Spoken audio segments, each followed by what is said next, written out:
මම සියලු දෙනාටම කියන්න කැමති කතාවක් තමයි මොන තරාතිරමක හිටියත් ඒව ගැන හිතන්නේ නැතුව ඒවා ඔලුවට ගන්න නැතුව බොහොම සැහැල්ලුවෙන් සින්දුවක් කියලා නටලා බණ භාවනාවක් කරගෙන යෝග ටිකක් කරගෙන ඒවා බාධාවක් කරගන්න නැතුව තමන්ගේ වෘත්තියෙන් වල යෙදුනට කිසිම ප්‍රශ්නයක් නැහැ. අර මොකුත් ඔලුවට අරගෙන මං අහවලා කියලා ඉන්නකොට කිසිම සැහැල්ලු භාවයකට එන්න බෑ.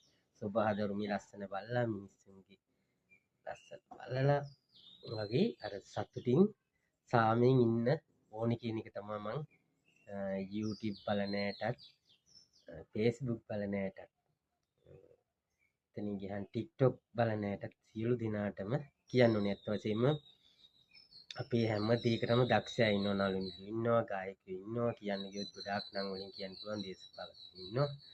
ඉතින් මේ සියලු දෙනාට ගරු කරගෙන අපහාස නොකර තමනුත් සතුටක් ඉඳලා මේ ජීවත් වුණාම කිසිම ප්‍රශ්නයක් නැතුව තමන්ට හොඳ ආයුෂයක් වළඳන්න පුළුවන්. තමන්ගේ බියුටි කල්චර් එක උනත් එතකොට ලස්සන වෙනවා. අර වෛර කරගෙන ඊර්ෂ්‍යා කරගෙන ඉන්නකොට ඇත්තටම එතන ජීවිතේ කිසිම මේ අර විඳවීමක් වෙන්නේ. එතකොට විඳීමක් නෙමෙයි.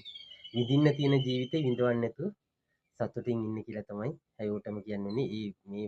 මේ channel බලන ඇටත් බාහිරෝ ඒවා නොබලන ඇටත් සියලු ජනතාවට සියලු ලෝකවාසීන්ට රටවාසීන්ට කියන්න තියෙන්නේ අන්න ඒ විදිහට ජීවත් වෙනවා බොහොම සැලකිලිමත් අපිට සතුටින් සාමයෙන් තමන්ගේ අරමුණු කරාගෙන ඉන්නවනම් ගොඩක් ලස්සන රටක් ලස්සන ලෝකයක් ඇත්තටම ඇති වෙනවා.